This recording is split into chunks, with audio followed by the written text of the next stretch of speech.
m'appelle Regen Mwamba Kabankanga. Je suis de base informaticien gestionnaire.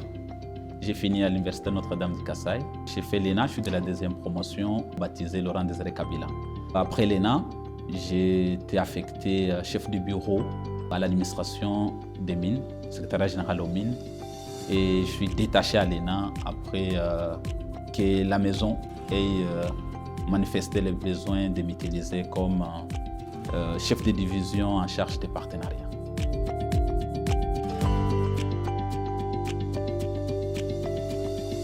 L'ENA, pour moi, c'est un thermostat institutionnel. Le thermostat permet de détecter le climat, l'atmosphère d'un bâtiment.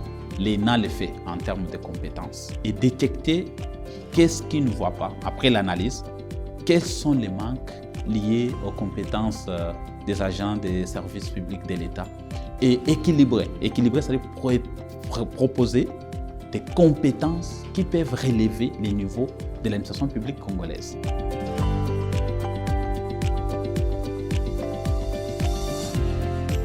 Ce qu'il faut, pour moi, cultiver comme qualité, comme caractère, je peux les résumer en deux. Il faut oser et il faut croire. Oser parce que nous nous limitons nous-mêmes quand on voit l'offre de l'ENA, l'offre au sein d'une institution publique congolaise. Nous nous disons nous-mêmes, bon, est-ce que dans notre pays, quelque chose de bien peut y sortir? Est-ce qu'on peut y avoir un recrutement rigoureux, sélectif, qui ne tient compte que de la méritocratie? Ça a failli me détourner aussi de la destinée. J'ai voulu moi-même perdre la raison en me disant, est-ce qu'on peut me recruter à Kinshasa, moi qui viens d'une province? Donc il faut oser, il faut d'abord oser et croire. Quand on croit, on se prépare et on arrive au résultat.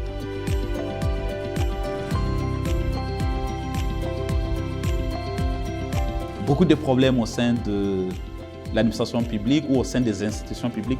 Je dois parler d'un seul qui m'a beaucoup plus tiqué.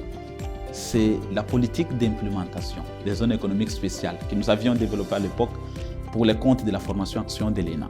Et la question majeure, c'était pourquoi la RDC, jusqu'en 2016, n'avait pas une zone économique spéciale opérationnelle.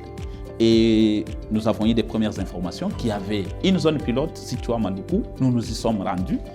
Et quand on a questionné, que ce soit les gouvernants, que ce soit ceux qui habitaient la zone, nous nous sommes rendus compte que le problème majeur, c'était le fait que la population qui occupait l'espace de la zone économique spéciale n'était pas bien prise en charge en termes d'indemnisation.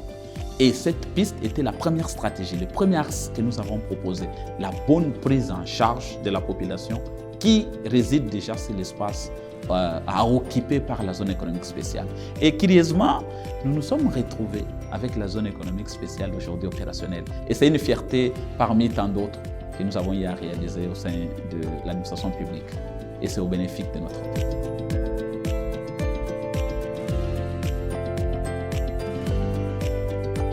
Ma station préférée, c'est qu'un sarment ne peut pas vivre s'il n'est pas rattaché à un vrai cercle.